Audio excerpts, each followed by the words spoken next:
Good morning all. आज हम बात करेंगे सर्विस मार्केटिंग ट्रायंगल के बारे में, जो एक बहुत ही इनोवेटिव और न्यू तरह का कॉन्सेप्ट है जो सर्विस मार्केटिंग में लाया क्रिश्चियन रॉस ने। उन्होंने एक मॉडल डेवलप किया जो कि सर्विस ट्रायंगल के नाम से फेमस हुआ। और ये एक स्ट्रेटेजिक मॉडल है जिसके द्वारा सर्विस मार्केटिंग को इवैल्यूएट किया जाता है। ये एक डायनामिक मॉडल है जहां तीन अलग अलग ग्रुप्स किस तरीके से इंटरलिंक्ड है, किस तरीके से एक दूसरे से जुड़े हुए हैं वो दर्शाया जाता है, और उनके बीच किस तरह का बैलेंस है वो भी परखा जाता है। तो ये तीन एस्पेक्ट्स कौन कौन से हैं? कंपनी, कस्टमर और जो एम्प्लॉयज है, जो फ्रंटलाइन एम्प्लॉयज है या जो कंपनी एम्प्लॉयज है वो। और इन तीनों के बीच में किस तरीके से इंटरनल मार्केटिंग, एक्सटर्नल मार्केटिंग और इंटरएक्टिव मार्केटिंग काम करता है, वो चीज इस ट्रायंगल में बात किया जाता है। तो यहाँ पे अगर हम देखें, कंपनी और कस्टमर के बीच में एक एक्सटर्नल मार्केटिंग है। एक्सटर्नल मार्केटिंग के द्वारा कंपनी अपने कस्टमर्स के साथ इंटरैक्ट करती है, और कंपनी अपने एम्प्लॉयज के साथ इंटरैक्शन के लिए इंटरनल मार्केटिंग यूज करती है, जिससे वो अपने एम्प्लॉयज को अपने प्रोडक्ट या सर्विसेज के बारे में इंटीमेट कर सके। जो एक्सटर्नल एम्प्लॉयज हैं कंपनी के, वो एम्प्लॉयज कस्टमर्स को किस तरीके से इंटरैक्ट करते हैं, उसको इंटरैक्टिव मार्केटिंग के अंदर रखा जाता है। तो each actor works together to develop, promote and deliver a company's service. So company एक किसी भी तरीके का जो सर्विस प्रोवाइड करती है कस्टमर को, वो हर किसी का डेवलप और प्रमोशन करने का तरीका अलग है। So company refers to the leadership of the company in question. यहाँ कंपनी का अर्थ है जो टॉप मैनेजमेंट टीम है, उसके बारे में बात हो रही है। एम्प्लॉयज वो लोग हैं जो कंपनी के सर्विस को कस्टमर तक पहुंचा रहे हैं। और फाइनली हमारे कस्टमर हैं जो कि लाभान्वित हो रहे हैं कंपनी के एम्प्लॉयज के द्वारा या कंपनी के डिफरेंट सर्विसेज के द्वारा। तो सबसे पहले एक्सटर्नल मार्केटिंग के बारे में हम थोड़ा जान लेते हैं। So marketeers directly interact with the end consumers in order to know their needs. They have a set price, और वो अवेयरनेस क्रिएट करते हैं, डिजाइन होता है उनका, प्रमोशनल स्ट्रैटेजीज होती है। ये जो जो मार्केट है या कस्टमर का इंटरेस्ट है वो अपने तरफ खींचने के लिए वो चीज की जाती है। जो डिफरेंट फॉर्म्स हैं एक्सटर्नल मार्केटिंग के वो कौन कौन से हैं?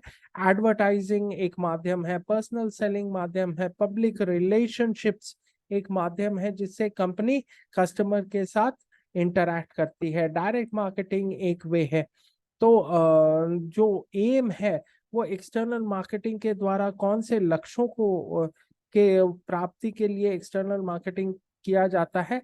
सबसे पहले कंपनी क्या है, कौन से सर्विस प्रोवाइड करती है, उसको बताने के लिए, अवेयरनेस क्रिएशन के लिए एक्सटर्नल मार्केटिंग बहुत इंपॉर्टेंट है। प्राइस एक्सपेक्टेशन सेट करने के लिए, क्या ये मिडिल लेवल सर्विस है, मिडिल कॉस्ट का सर्विस है, या हाई कॉस्ट का प्रीमियम कॉस्ट का सर्विस है, या लो कॉस्टिंग सर्विस है, ये बताने के लिए एक्सटर्नल मार्केटिंग यानी प्राइसिंग बताने के लिए एक्सटर्नल मार्केटिंग यूज होता है। और जो सर्विस लेवल है, कस्टमर किस तरह का सर्विस एक्सपेक्ट कर सकता है, उसको सेट करने के लिए भी एक्सटर्नल मार्केटिंग यूज किया जाता है। और कस्टमर्स को प्री रिक्विजिट्स बताने के लिए कि उनको क्या करना पड़ेगा इस सर्विस को अवेल करने के लिए, वो चीज भी एक्सटर्नल मार्केटिंग के माध्यम से ही बताया जाता है। Next comes internal marketing.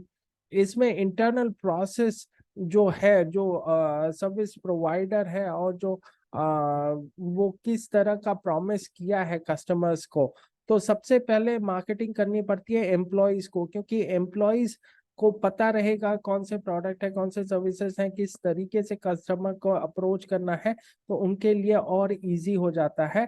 तो company view its employees as the internal customer, और यही कारण है रेफरल प्रोग्राम्स या जॉब रिलोकेशन प्रोग्राम्स किया जाता है, ताकि जो एम्प्लॉयज है वो खुश रहे। अगर वो खुश है तो वो प्रॉपर सर्विस डिलीवर कर सकते हैं एक्सटर्नल कस्टमर्स को।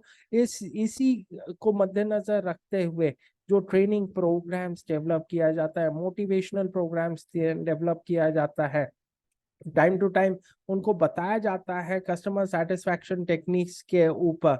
क्यों? क्योंकि जो गोल है वो एम्प्लॉयज का और कंपनी का एक होना चाहिए, ताकि सब मिलजुल करके उस गोल को अचीव करें और उसका बेनिफिट उठाएं। की कंपोनेंट्स क्या है इंटरनल मार्केटिंग के?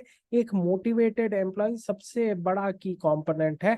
जो टीचिंग है कस्टमर सेटिस्फैक्शन टेक्निक्स के ऊपर, ये भी बहुत ज्यादा कारगर होता है। कम्युनिकेटिंग कंपनी गोल्स रेगुलरली, कि कंपनी किस दिशा में आगे बढ़ी है, क्या उसका लक्ष्य है, किस तरीके से वो प्राप्त करेगी, उन चीजों को बताने के लिए भी इंटरनल मार्केटिंग यूज किया जाता है।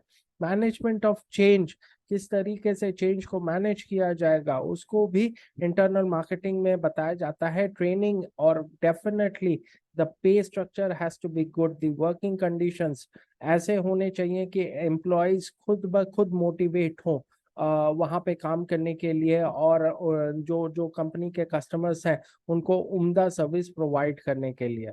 इंटरैक्टिव मार्केटिंग में क्या होता है? It's the moment of truth, जो सर्विस एनकाउंटर होता है। इंटरैक्टिव मार्केटिंग किसके इसके बीच में होता है? The employees of the organisation and the customer के बीच में। तो फाइनली ऑर्गेनाइजेशन का फेस कौन है? ऑर्गेनाइजेशन का फेस वही एम्प्लॉय है जो कस्टमर के सामने है, फेस टू फेस है। और उसी उसी मोमेंट ऑफ ट्रूथ में, उसी मोमेंट में अगर उसने डील क्रैक कर लिया, अगर जो जो कस्टमर है वो हैप्पी हो गया, तो वो डेफिनेटली सर्विस प्रोवाइडर से भी बहुत अच्छी तरीके से हैप्पी रहेगा।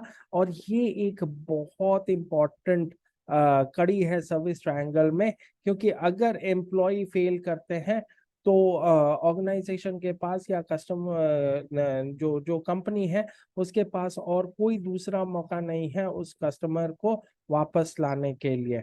सो इंटरैक्टिव मार्केटिंग जो है वो मोस्ट इम्पोर्टेंट पार्ट है उस ट्रायंगल का।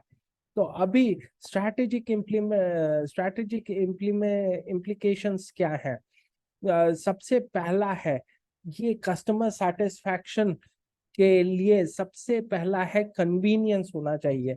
कस्टमर के जितना पास कंपनी रहेगा उतना ज्यादा अच्छा रहेगा। जो एम्बियंस और कल्चर है वो बहुत अच्छा होना चाहिए ऑर्गेनाइजेशन में, ताकि उस एम्बियंस से जो जो जो कस्टमर्स है वो खुश रहे, उस कल्चर से वो जो जो कस्टमर्स है वो खुश रहे। जो पर्सनल फाइनल सर्विस प्रोवाइड कर रहे हैं कस्टमर को, वो अच्छे नॉलेजेबल होने चाहिए, स्किलफुल होने चाहिए। उनके पास ऐसी अथॉरिटी भी होनी चाहिए कि वो छोटे मोटे जो भी प्रॉब्लम्स हैं कस्टमर के, वो खुद ब खुद सॉल्व कर लें। और उसके लिए उनको किसी भी हायर अथॉरिटी से किसी भी तरह का परमिशन या किसी भी तरह का इंटरेक्शन करके टाइम वेस्ट नहीं होना चाहिए। कस्टमर का प्रॉब्लम जितना जल्दी सॉल्व होगा, जितना अच्छे तरीके से सॉल्व होगा, उतना ज्यादा कस्टमर हैप्पी रहेगा। So good delivery associated activities should be develop. इस तरीके से एक्टिविटीज डेवलप होने चाहिए कि वो बहुत अच्छे क्वालिटी में और सही समय पे कस्टमर के पास पहुंच जाए। तो सर्विस स्ट्रैटेजी में सबसे पहला है कॉम्पिटिटिव एनवायरनमेंट बहुत है। किसी भी एस्पेक्ट में, किसी भी सेगमेंट में आप चले जाए, बहुत ज्यादा कंपटीशन है, जिस कारण से सर्विसेज का मार्केट भी बहुत ज्यादा कॉम्पिटिटिव हो गया है। यहाँ पे लो ओवरऑल एंट्री बैरियर है, एंट्री बैरियर में ज्यादा कुछ दिक्कतें नहीं है, तो बहुत ज्यादा कंपटीशन है। इस कारण से इकोनॉमी ऑफ स्केल लिमिटेड है, आप बहुत जल्दी अपना जो जो ऑफरिंग स्केल है वो बहुत बढ़ा नहीं सकते हो। ट्रांसपोर्टेशन कॉस्ट बहुत ज्यादा है, सेल्स का कोई ठिकाना नहीं है। कभी कभार डिमांड बहुत हाई हो जाएगा, कभी कभी आपका डिमांड एकदम जीरो रहेगा। तो उन सभी स्थितियों को मद्देनजर रखते हुए आपको अपना सर्विस डिजाइन करना पड़ेगा। No power dealing with buyers और सप्लायर्स, अंडर द टेबल या अंडर कटिंग का कोई स्कोप नहीं होता है। जो भी होता है वो फ्रंट फेसिंग होता है, सामने होता है, और उसी के बेसिस पे डील करना पड़ता है। Product substitution for service is very very very difficult. Services में प्रोडक्ट सब्सटीट्यूशन बहुत जल्दी नहीं होता है। कस्टमर लॉयल्टी बहुत ज्यादा हाई होती है। एक बार अपने अच्छे सर्विस के द्वारा आपने कस्टमर को जीत लिया तो आपको वापस मुड़ करके नहीं देखना पड़ता है।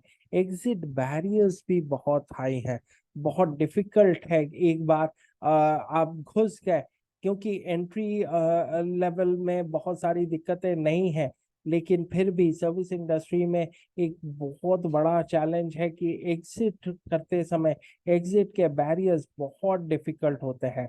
तो ओवरऑल आपको या तो कॉस्ट लीडरशिप पे कर सकते हो, जहां पे आप लो कॉस्ट कस्टमर के पास जा सकते हैं, या कस्टमाइज स्टैंडर्डाइजेशन कर सकते हैं, या फिर सेल्फ सर्विस, यानी जो एम्प्लॉय एलिमेंट है या पर्सनल एलिमेंट है वो डिक्रीज कर सकते हैं, ताकि लोग अपने हिसाब से सेल्फ सर्विस कर ले और बहुत अच्छे तरीके से वो उनको ज्यादा इवेलुएट नहीं करना पड़े ह्यूमन बींग्स को।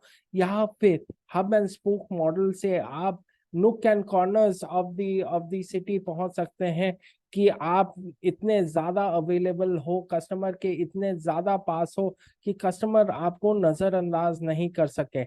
taking services operations offline is very difficult.